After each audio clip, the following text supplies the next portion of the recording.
When asking for help, appeal to people's self-interest, never to their mercy or gratitude.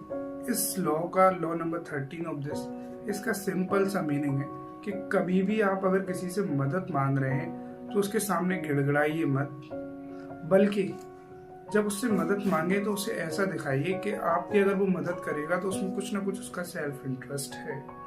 जैसे मैं आपको एक example से समझाता हूँ। अगर आप अपने दोस्त से कोई काम कराना चाहते हैं और आपने कहा कि मैंने फला टाइम तेरा फला काम किया था इसलिए तू आज मेरा काम कर देगी, तो वो कभी नहीं करेगा। वो उल्टा आपकी इमेज भी गंदी हो जाएगी कि ये बंदा तो, ये शख्स तो चीज़ें याद रखता है और मुझे बाद में गिनाता है कि नहीं। बल्कि आप उससे ये कहिए, भाई तू मेरा ये काम कर दे, मैं तेरा आने वाला काम कर दूंगा।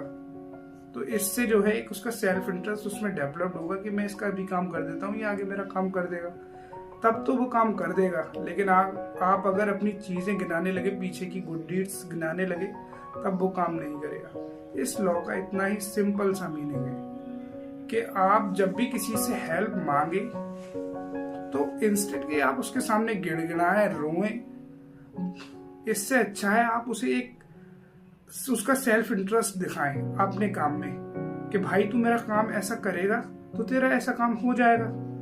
अगर मैं ही इस चैनल से किसी के लिए कोलैब करने के लिए कहूँ, मैं उससे ये कहूँ कि भाई कोलैब कर ले यार, मेरी रीच भी बढ़ेगी इससे, तो वो क्या करेगा? नहीं करेगा। लेकिन अगर मैं वही कहूँ भाई मुझसे कोलैब कर ले कि तेरी भी रीच बढ़ेगी, इससे मेरी भी रीच बढ़ेगी, तो शायद वो कर सकता है। सारा मैटर करता है आपके बोलने के तरीके पर।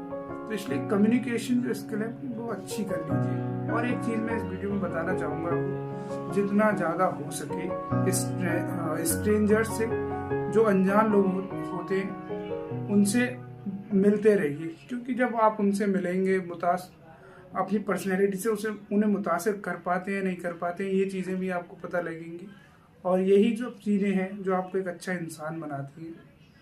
तो इस लॉ को फॉलो करिए और गिड़गिड़ाइए मत, बल्कि उनका सेल्फ इंटरेस्ट दिखाइए कि ऐसा काम करोगे तो भाई ऐसा होगा, मत करो।